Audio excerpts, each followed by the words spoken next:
Hello, hello. Hi, I'm Kris. I'm Alice. Took you a while to remember. Who am I? Oh yeah, I'm What am I Alice. doing? What is my purpose? Um, and you're listening to Xena Made Me Gay. Yeah, definitely made us gay. Well, that Xena and a couple of other things, but yeah. Yes, yes, indeed.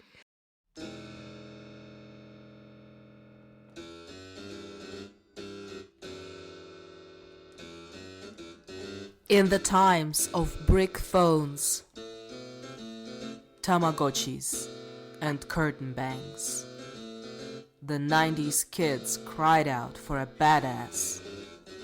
She was Xena, the warrior princess. The kicks, the moves, the nostalgia, the queerness. Xena made us gay. Today we're going to be talking about episode 12 of season 1 called Beware Greeks Bearing Gifts. But Mhm. before we do that, I want to kind of um, follow up on something that you said about how yes, Xena and along with a couple of other things made us gay. Do Mhm. you think kids these days have things that made them gay? Given that there's a lot more of that stuff available, like would they just have multiple things instead and things that are kind of more explicitly gay? Yeah, that's a toughie because it's been a while since I was a kid, and And also you were a kid in a different kind of environment. that's true. And it's kind of hard for me to imagine. So I was kind of sitting with that question because I took a peek in your show notes before.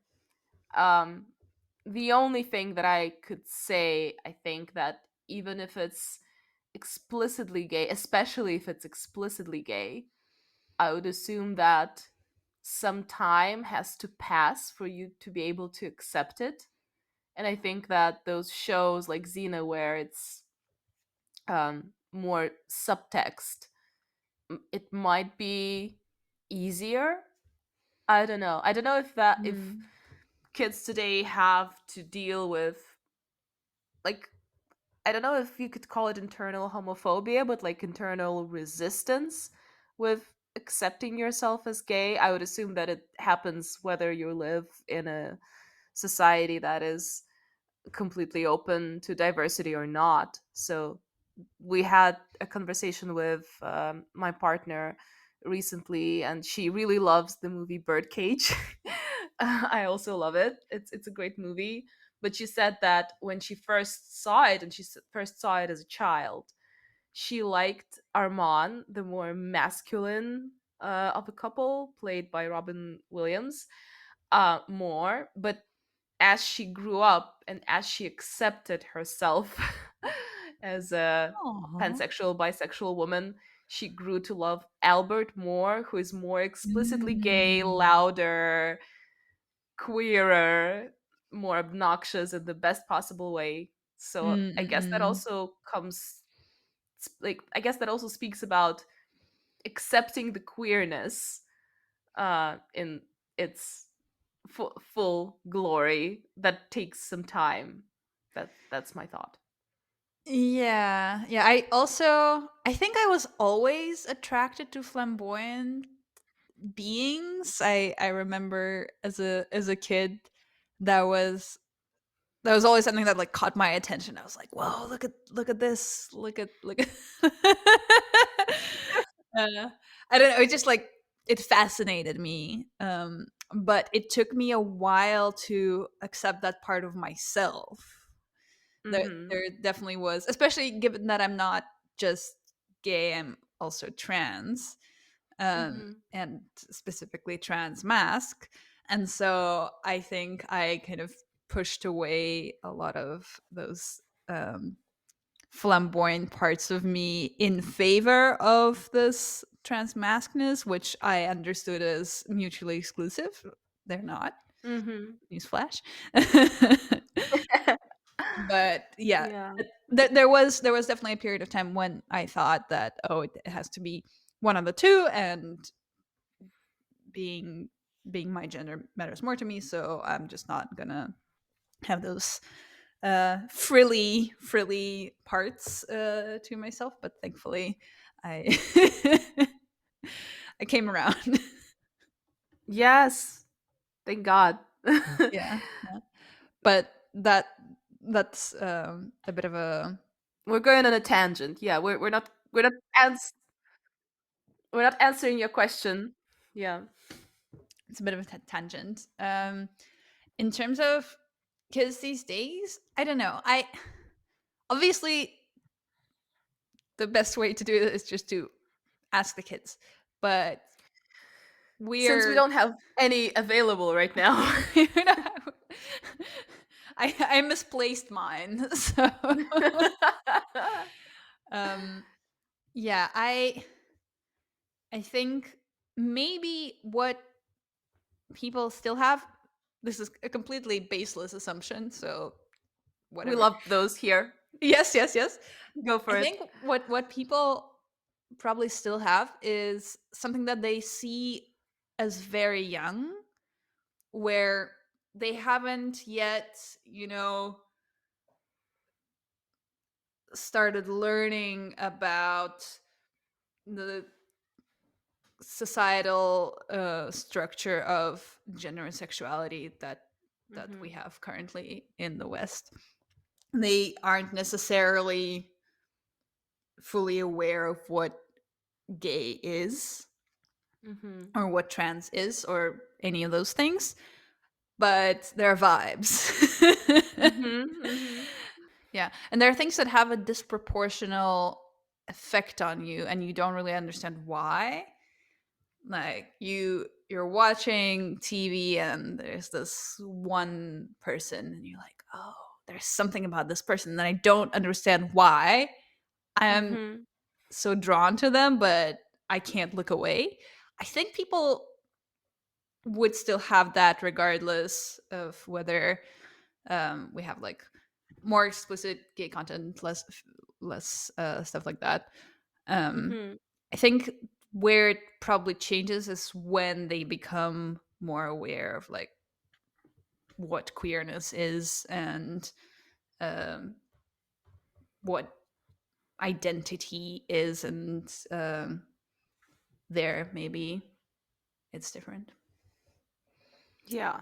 Yeah. But anyway, if you're a kid or a young adult, first of all, thank you for listening. And secondly, write in and tell us what are the things that made you gay.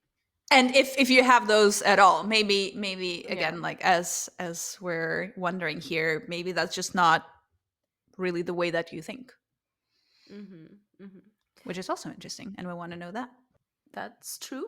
But also, segueing to the episode, a thing that definitely over the years, over the centuries, has been Oh, making people gay are the stories of Iliad and Odyssey. And one of the stories is actually going to be featured in this episode. okay, you can't just drop that there. Like you have to explain why it's been making people gay.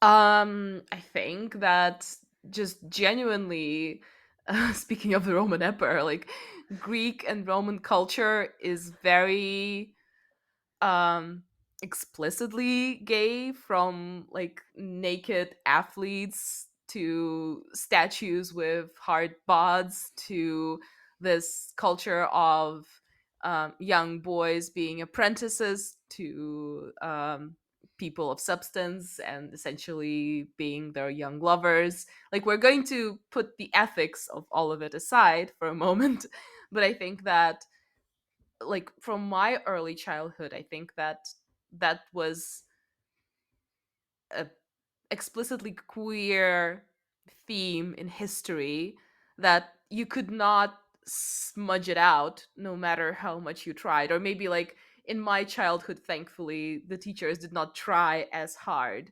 So I remember having like I remember being gifted a book about like being a pupil in ancient Rome, or like schools in ancient Rome, and ancient Rome was my thing and Julius Caesar was my thing, so I was very happy to receive that book. And there was this explicit paragraph about like young boys being lovers to older men. And I remember I had no idea about my own queerness. I think it was even pre Xena, but I remember like something shifted in young Alice, as you say, like, this, there was some sort of queer awakening Huh. completely unnoticed at that point. But to me, that's a very strong theme, and I think that it always was. So that's what I Cool. mean. So let's actually dive into the episode. Yes, yes. So we open with a shot of a beautiful woman sleeping and having nightmares of men killing each other. And the nightmare is shot in the signature 90s style. It's all like full of Dutch angles and distorted proportions. It's really cute.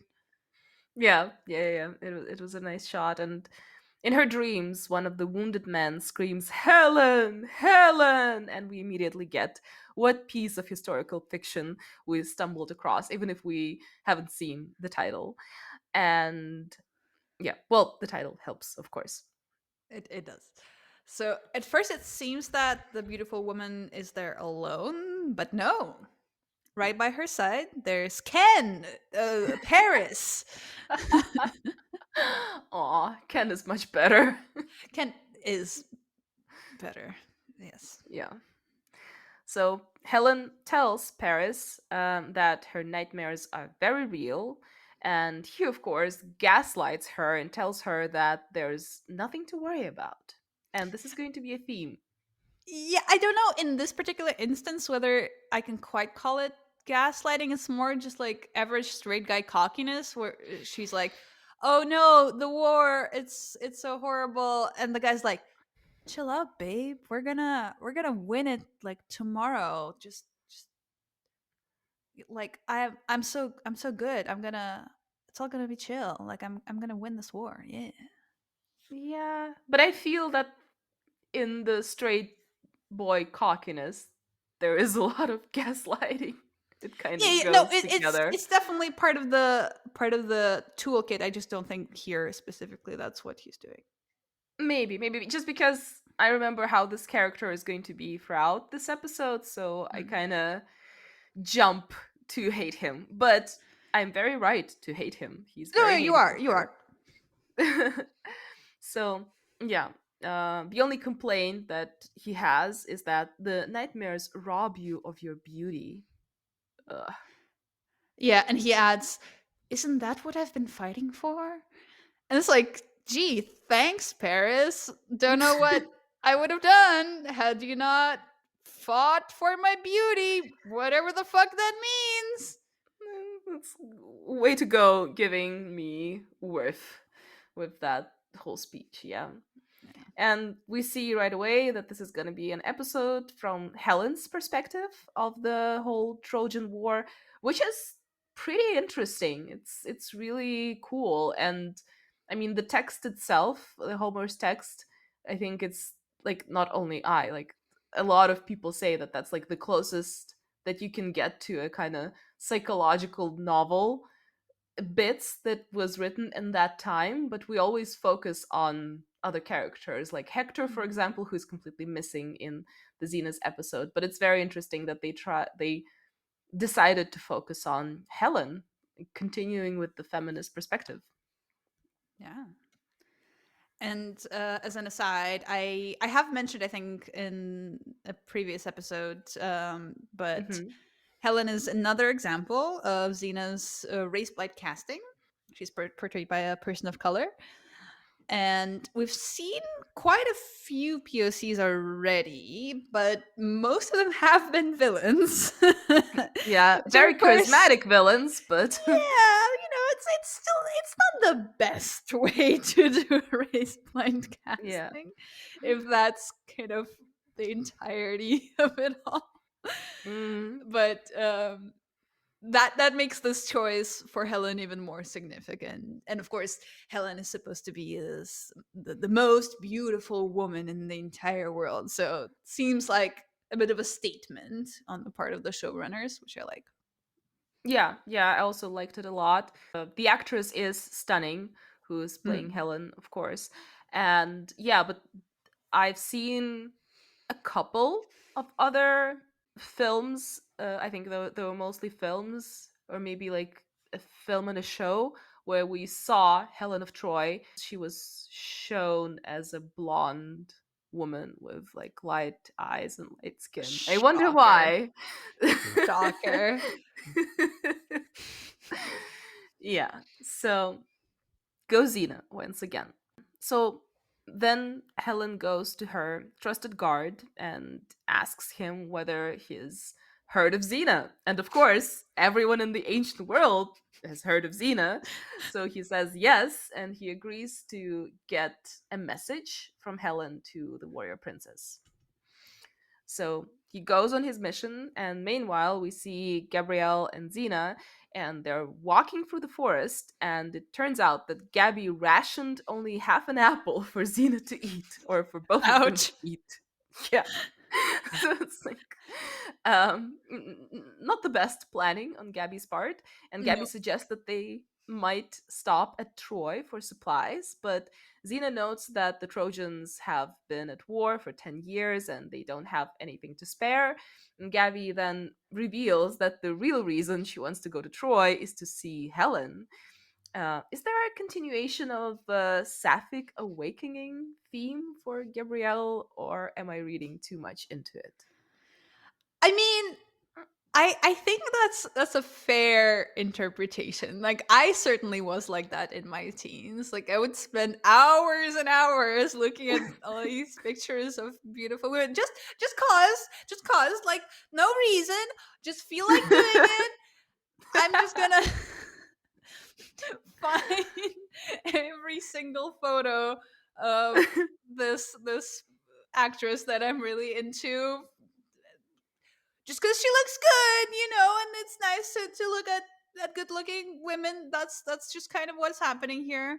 So I feel like maybe Gabrielle is in a similar situation. It's like, oh yeah, a beautiful woman. I just want to see what it's all about. Just Yeah, curious, yeah. Yeah, she's definitely in that sort of phase. I Mm. agree. So then Xena and Gabby see one man fighting a couple of ruffians, let's say. More like a Um, handful. a handful, yeah, yeah. And the man is older also, so Xena intervenes, but it's too late. Yeah. However, as Xena is fighting the baddies, there's this glorious moment when she jumps on top of one of them. So she's kind of sitting on his shoulders, and then she squeezes and twists his head with her thighs. All right. Oh I yeah. think like almost breaking his neck. There's a crunch as she's doing that. I don't think he dies because there are no corpses that we see afterwards, but Mhm. it's it's kind of hot. Those are some thighs. I know. I was like, hello. Yeah, yeah. I've been listening to a podcast, side note, about like a Thighs. blog about a blogger who I've been following for a long time, but now she's trying herself out as a dominatrix. And she says that like one of the requests that she had was to choke someone with her thighs. And she says after that, like, oh, I have to do a lot of leg work because it's not easy, but of course Xena can do it. Oh yeah. Oh yeah. But not only can Xena do it, this is one of the first times that we see Gabrielle as a fully fledged participant in a fight. She's not just hiding, she's not just kind of looking at what Xena is doing. She's got her staff, she's actively using it. That's already a kind of transformation that we've seen with Gabrielle's character. Yes, yes, definitely. After the Amazon episode, we see more and more of that, and that's Cool. Mhm. So the guy is mortally wounded, the one that Xena wanted to help. And even Xena's extraordinary doctor's skills cannot save him. And that's a first. So, Yeah, that's saying something. right? Like she can virtually save anyone. So this was completely a lost case. But Mhm. before the guy dies, he gives a message to Xena from Helen asking her to come to Troy. And we find out that Helen was Xena's ex. I mean, Helen and Xena knew each other before the war. It's interesting that you kind of came to that conclusion. Was there anything that made you assume that, aside from the fact that it's Xena? Mainly because it's Xena. Mm, I don't know. It's the whole line of Helen of Troy is basically a woman who is suffering because of men and patriarchy.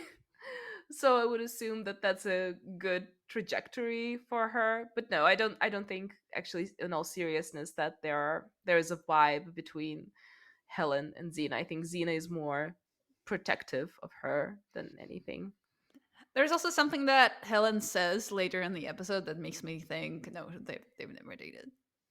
Okay, you'll point this out. I will. Yeah, so after opening titles, Gabby and Xena approach the walls of Troy, and Gabby asks if Xena has a plan, and Xena says, "Count on it."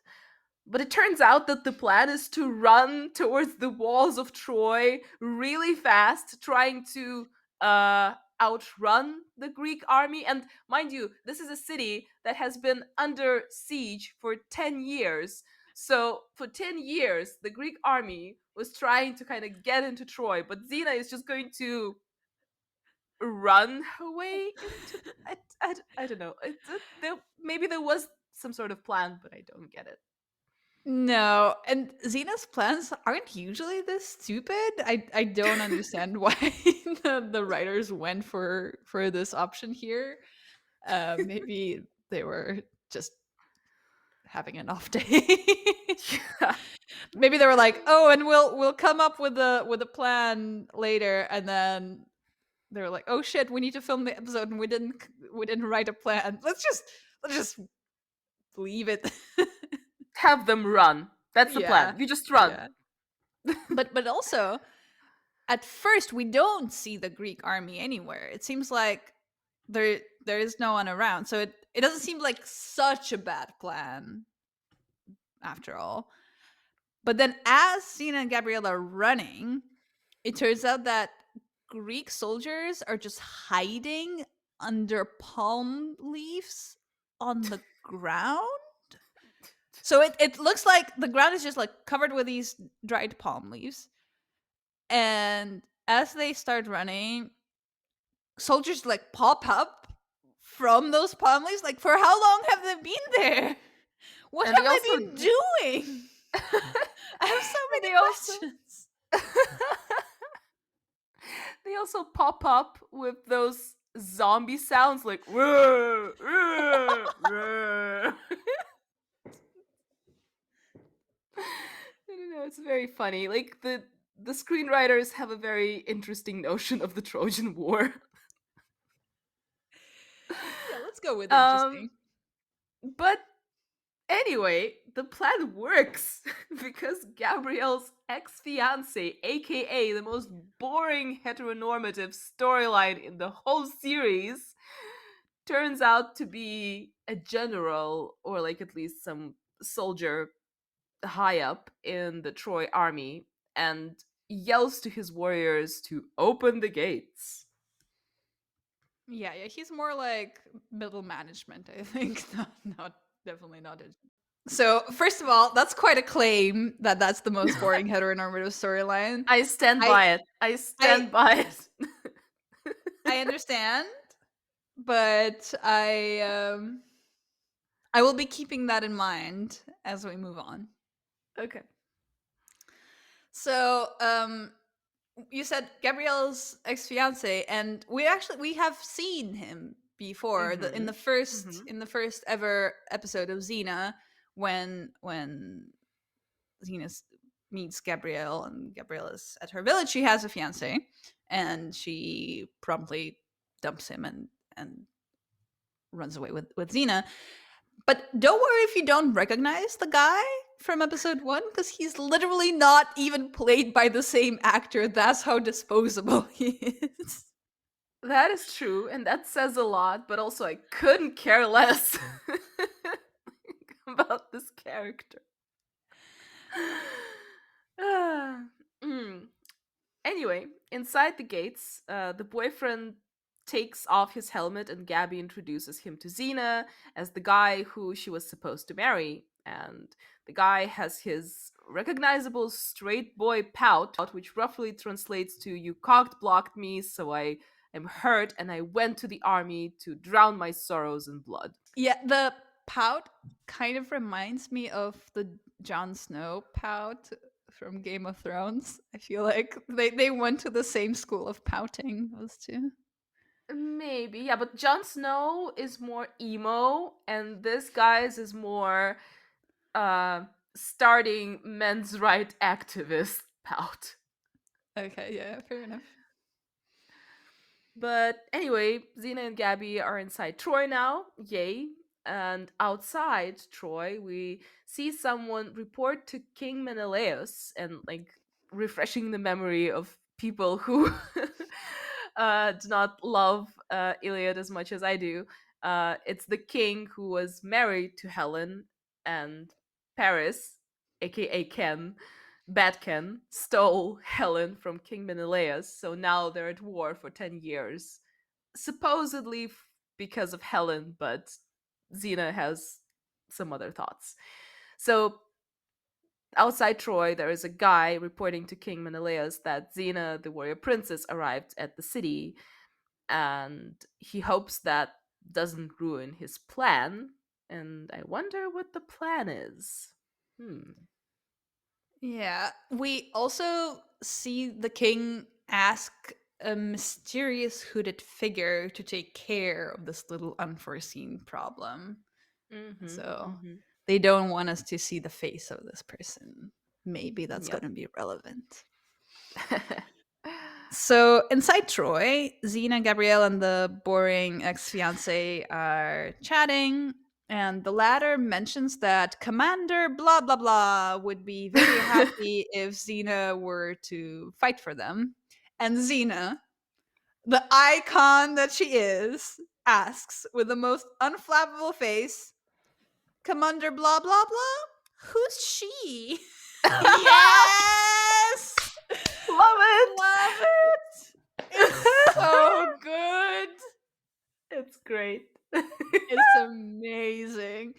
And so the boring ex fiance has to awkwardly pause and be like, uh, he is Paris's brother? Yes. Oh my god, the number of times that every woman has had to live through that shit on the other side. I'm Yes, just yes. loving Xena doing this. Legendary. Absolutely iconic. So Xena asks to see Helen, and the boring ex fiance is like, "Oh no, no, no, no! This is super not allowed." To which Xena says, "I don't see how that's relevant," and she just goes to see Helen anyway, telling the other two that they surely have lots to talk about. And Gabrielle doesn't seem to be happy being left alone with the guy. She doesn't have No. a face full of enthusiasm. Is not what she's displaying.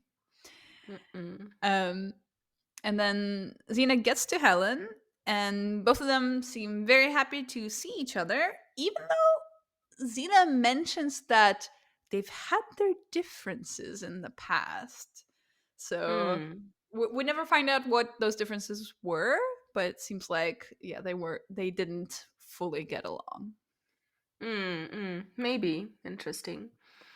Um Anyway, Helen asks Xena to take her back to Menelaus because she wants to stop the war and she thinks that that will do it. And Xena says that it won't help and Paris will just keep fighting to get her back. Yeah, so Xena just encourages Helen to stay in Troy, especially because at least Paris loves her. Um, Mm-hmm. and Helen is like, yeah, about that.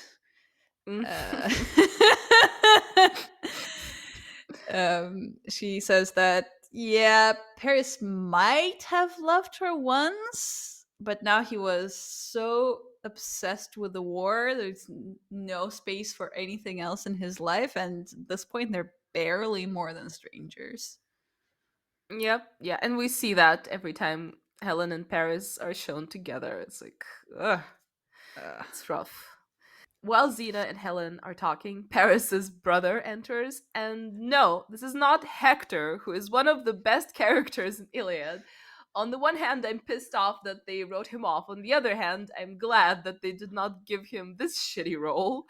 So it's a new character who's being an obnoxious asshole from the very first second we see him. So right away we understand that he's gonna be a villain in this story. I'm not spoiling anything. You can just read it on his face. oh, tell us how you really feel. I have a lot of feels towards Yeah, yeah, we Iliad. can tell. And this is not even an episode with Caesar. Oh What's God, going to yeah, come? looking forward. um, Meanwhile, Gabby is chatting with her ex fiance and she asks him what is he doing in Troy, and his passive aggressive answer is, I wanted to be in a place where people are fighting for love. Ugh. Yeah, and Gabriel answers to that, but no, those are just stories, and those are stories that I told you. Like those are You not dumb real. fuck. Exactly, that's exactly the undertone of what she said. Yeah, and she's like, "Dude, you're a farmer. You don't belong here." I wish I were like exaggerating, but that's literally what she said. Oh my Ugh. god. And the guy's like, "Sorry, Gabrielle, you can't tell me what to do anymore." Ah, what a beautiful relationship. Brings tears to my eyes. This episode is a real tribute to Heterosexuality. heterosexuality, just like it's shown as such a beautiful thing.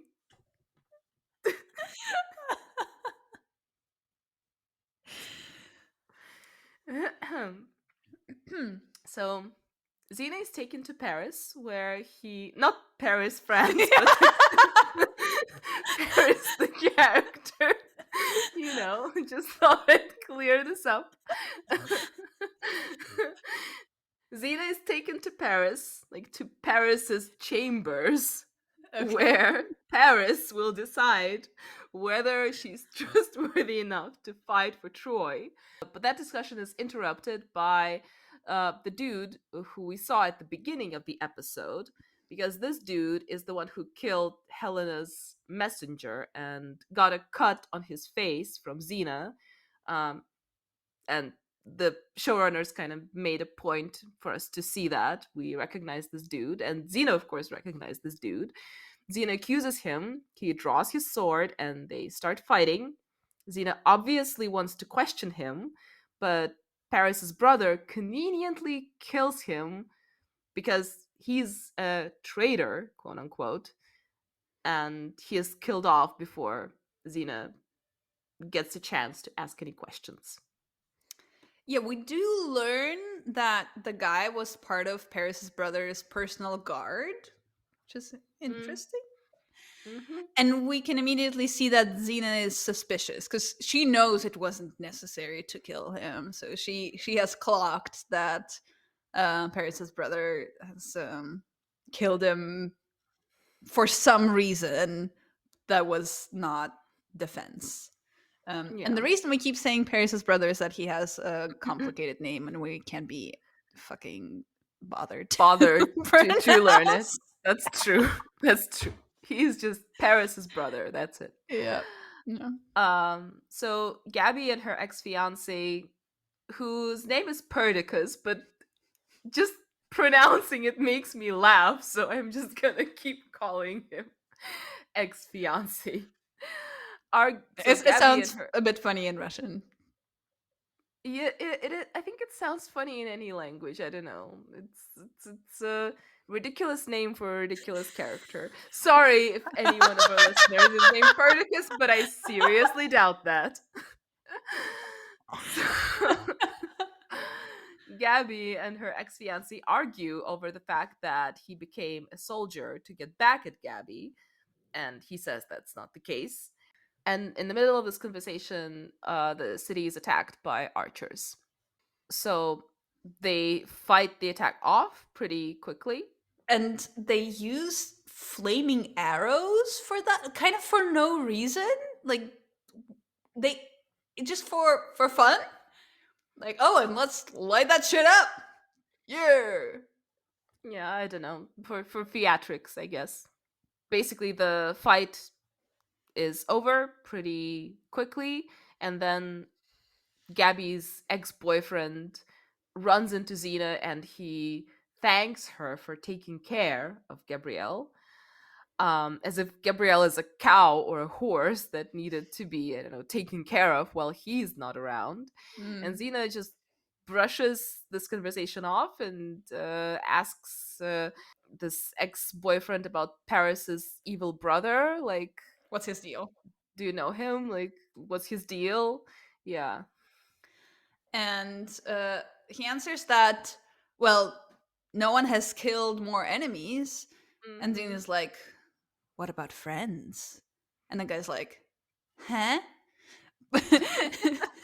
But it's even though he doesn't understand, that's some cute dialogue writing. Yeah. Xena and the audience at this point, we get it. Yeah.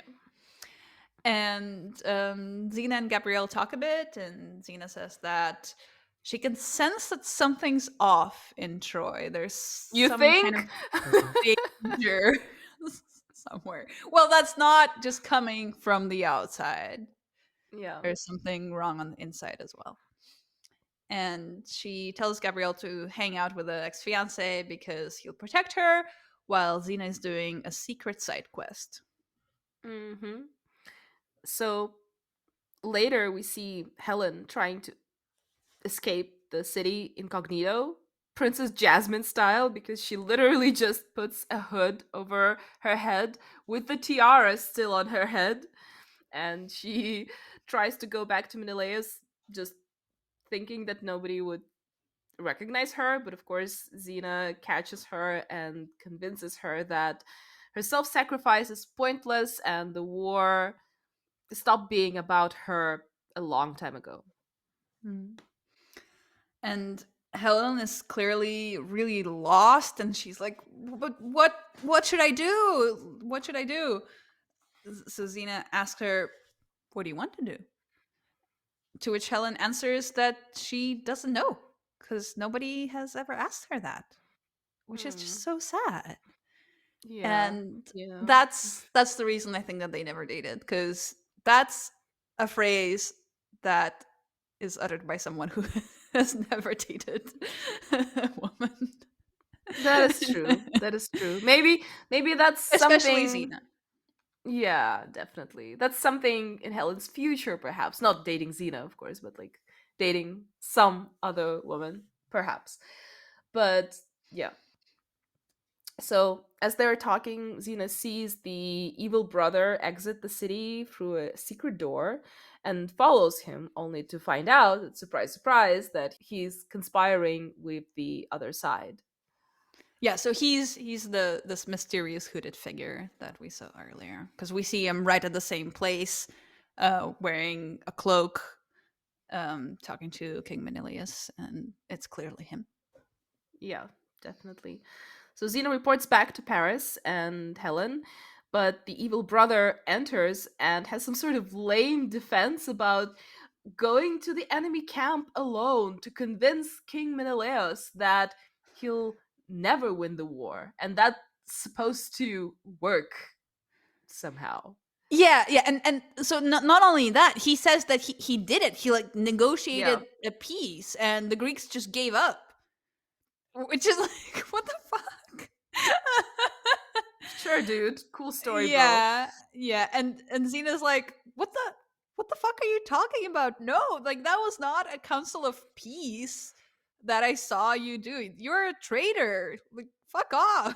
Yeah, but in spite of his story being completely ridiculous, some random guards announce that the Greeks are leaving their positions and they have left a peace gift at the gate. So we all know what kind of a peace gift it is, but Paris and the other dudes are like, oh, yay, we won the war. Cool. And Helen is the only one who tries to kind of reason with them, but of course they ignore her as always. And then Xena utters the famous phrase, beware of Greeks bearing gifts. But no one pays any attention to her words, just like in Homer's text, no one believed the Trojan priest that said this praise.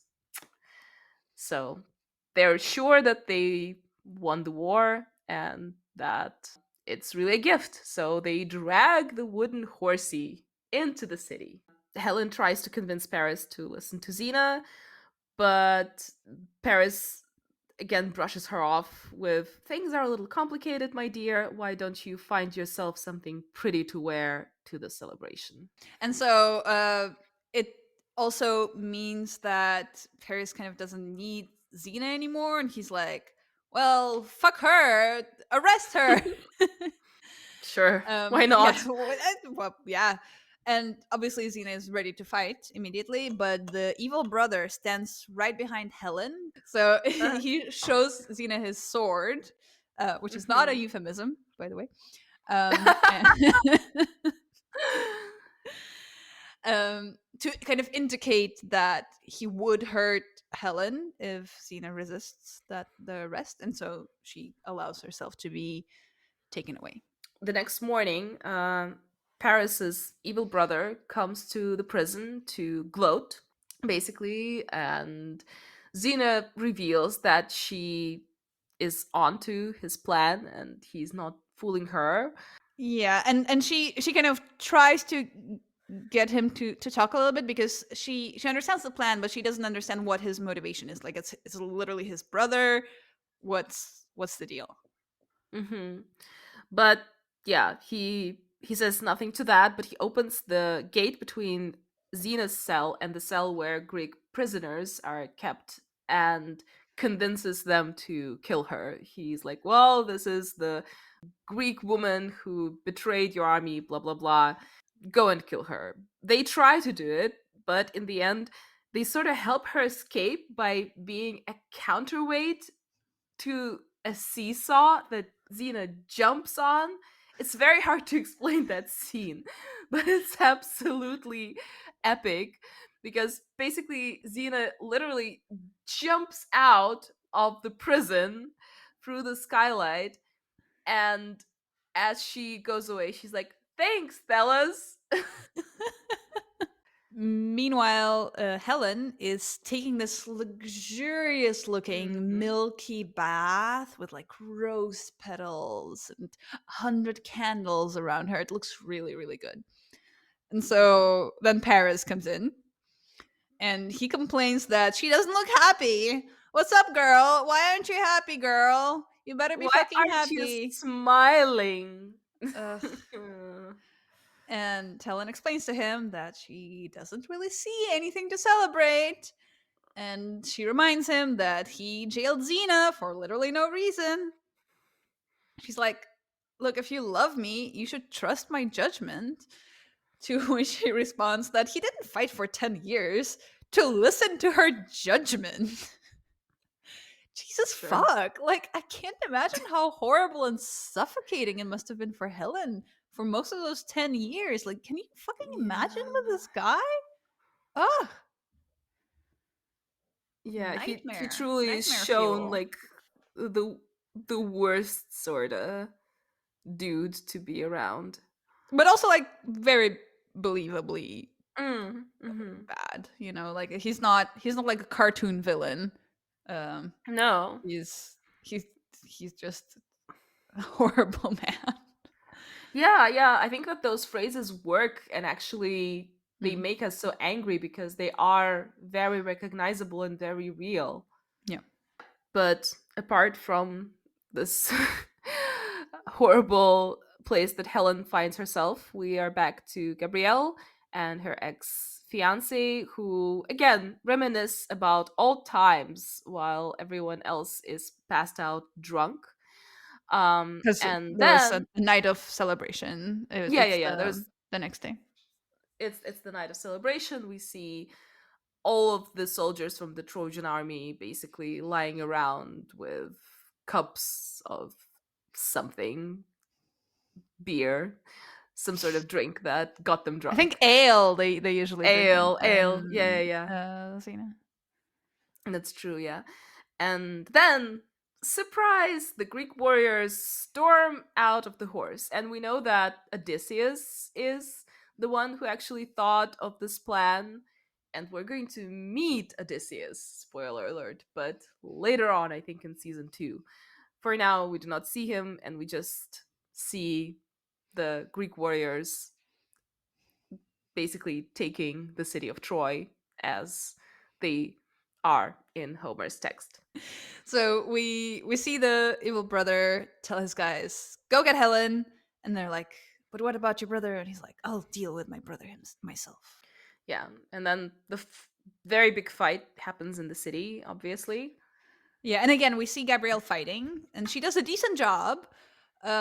But then someone cuts her staff in two, and for a moment, she looks quite lost and afraid, which I think is a nice touch. Like, yes, she is making progress. She is more comfortable being like a participant in those fights and not just an observer. But Mm-hmm. you know, she doesn't have much experience, and when something unexpected like that happens, she is still kind of stumped. Mm-hmm. Thankfully, Xena is right by her side, and so she protects her. And Gabrielle keeps fighting with her half staff, so it rattles her, but it doesn't um, like shake her so much that she can't keep fighting. Mm-hmm. Mm-hmm. Yeah, that's a nice touch. And Xena asks Gabrielle to gather as many people as she can in the Temple of Aphrodite. And Xena also finds Helen just as the evil brothers' men are grabbing her. And she fights them off and brings Helen to the temple. And Paris is also there and makes some sort of lame apology to Xena. And she tells him that she's not the one he needs to apologize to. Meanwhile, we see that Menelaus finds out that Helen is hiding in the temple with the others, and so he just orders his men to break into the temple and get Helen and burn the city to the ground. Um, inside the temple, Helen again asks Xena to be let out so that the fighting stops. So she would go to Menelaus and she would like sacrifice herself to stop the fighting. And Xena again tells Helen that there's another way, and she asks to be shown the supply room. So I like this is a bit repetitive, but I think in a way that does make sense that Helen is like she feels like it's her fault and it's her job to Mm-hmm. fix it by like ruining her life even more than it is Mm-hmm. already ruined. Yeah, yeah. And I think that she even says the phrase that she says that I cannot feel guilty for those deaths and this war anymore. And then Xena says, then don't feel Mm. guilty because it's not about you anymore. Yeah, yeah. And also at that point, Gabrielle and her ex they think that they might die soon, so they apologize to each other and then they kiss. Ew. Ew. Ew. Ew. Anyway, Paris and Paris and Helen talk, and he goes, I just wanted to love you. And she says, no, you just wanted to own me. So I was very proud of that character at that moment. Yeah, yeah, and she even tells him, "If we survive, I will leave you. I'm just gonna go live my own life." You go, girl. Yeah. And then the evil brother enters, surprise, and he apparently was also into Helen all along. And because of that, he kills his brother. The evil brother drags Helen away as the Greeks try to break the gates to the temple. So, Yeah, poor Helen just can't fucking catch a break. Like the moment she tells Paris, "Fuck you, I'm gonna go live my own life," the fucking evil brother is like, "Nope." Oh, yeah. poor lady. Yeah, there's another dude waiting to basically treat her as a MacGuffin. It's an object, you know. Yeah. So Xena creates some sort of smoke show in the temple of Aphrodite by burning, I don't know, the Trojan weed supply, something that makes a lot of smoke. I really don't Yeah, know what was happening there. it's just like so that the Greeks can't see anything as they break into the temple. Just like a Yeah. smoke screen. And Xena leaves the city. And she does it inside the wooden horse, which is a nice reversal. And when she goes out of the wooden horse, it seems like she defeats the entire Greek army with one throw of a chakram. Yeah, yeah, like almost. There is a tiny fight, but it's really easy for them to win. Yeah, well, I guess maybe like the war has been going on for 10 years. There are like about 7 of them left. Meanwhile, the evil brother drags poor Helen away from the city, and his plan is to produce an entire new Trojan nation with Helen, who despises him. So, again, cool plan, bro. But also, how is that gonna work? Work out great. Like, okay, Ugh. look, she's not she's not super young anymore either. So like, Mhm. they can have like maybe 3 kids, and then what? Like, Yeah. what's her next step? Well, I mean, in the defense of this plot twist, it seems that like they do a good job of showing that he's just obsessed, like he's Yeah, not yeah. making sense. No, um yeah. no. So It's not a criticism on my part. It's just mhm. like, wow, dude, like you really thought it out, huh? Yeah, no, he doesn't make sense, but like none of the dudes in this episode are.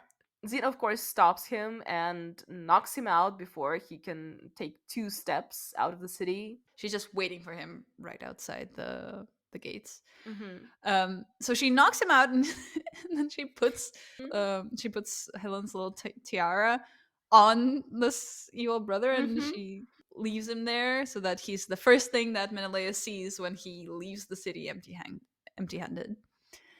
She doesn't kill him though. Like, what if he wakes up and just leaves? That's weird.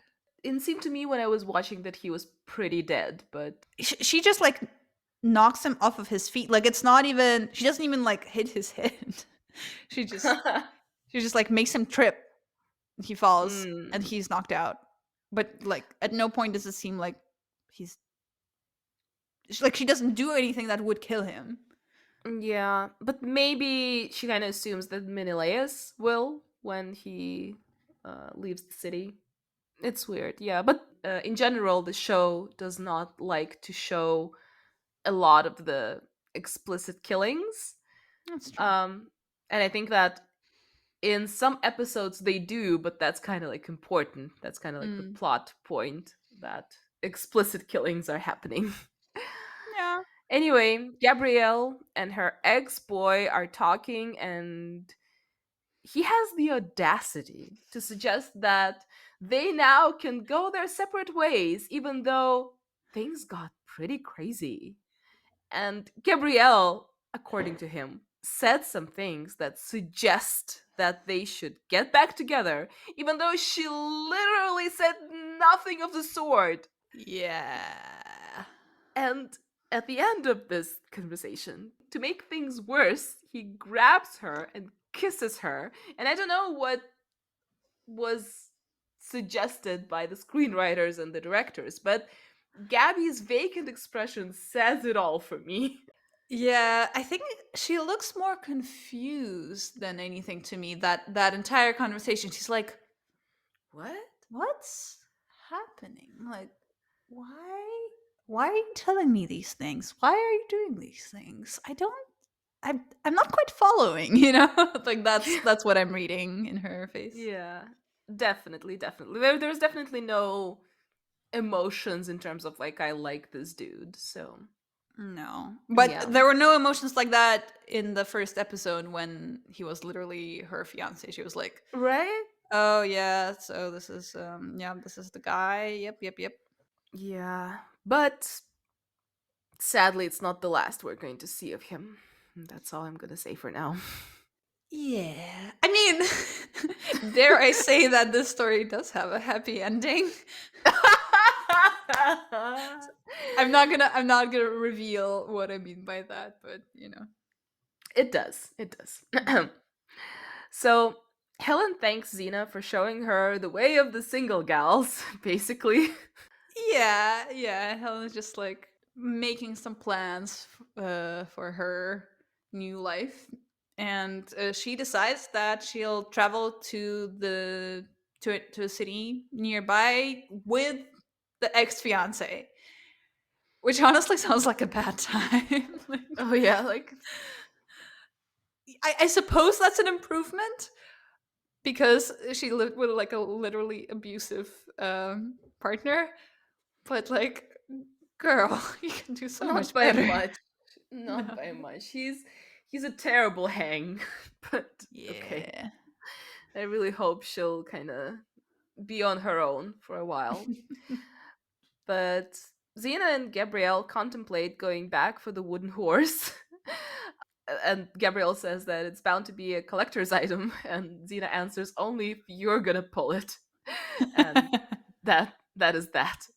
And then we go to the titles and the closing credits, because we sometimes forget to read those. The closing Yep. credits are: no oversized Polynesian style bamboo horses were harmed during the production of this motion picture. However, many wicker lawn chairs gave their lives. Oh, that's so cute. I really like that. So, how many chakrams are we giving this episode? I would say I'm a little biased towards those sort of stories, but I think that that was a solid one. I would give it a 9. Yeah, yeah, I have to agree. It was really good. Like I even like I want to take a point off for the annoying ex fiance, and I can't because like he's kind of part of this whole slew of horrible heterosexual guys, and like Yeah. he fits right in to that scheme, kind of like, I don't Mhm. know if any of our listeners have seen the second season of The White Lotus. um there is a Mhm. character in The White Lotus who's like kind of positioned at first as a good guy, but Mhm. then you see, no, he like fits right into that. He fits right into that system, you A know. parade of assholes, I think what you're looking for.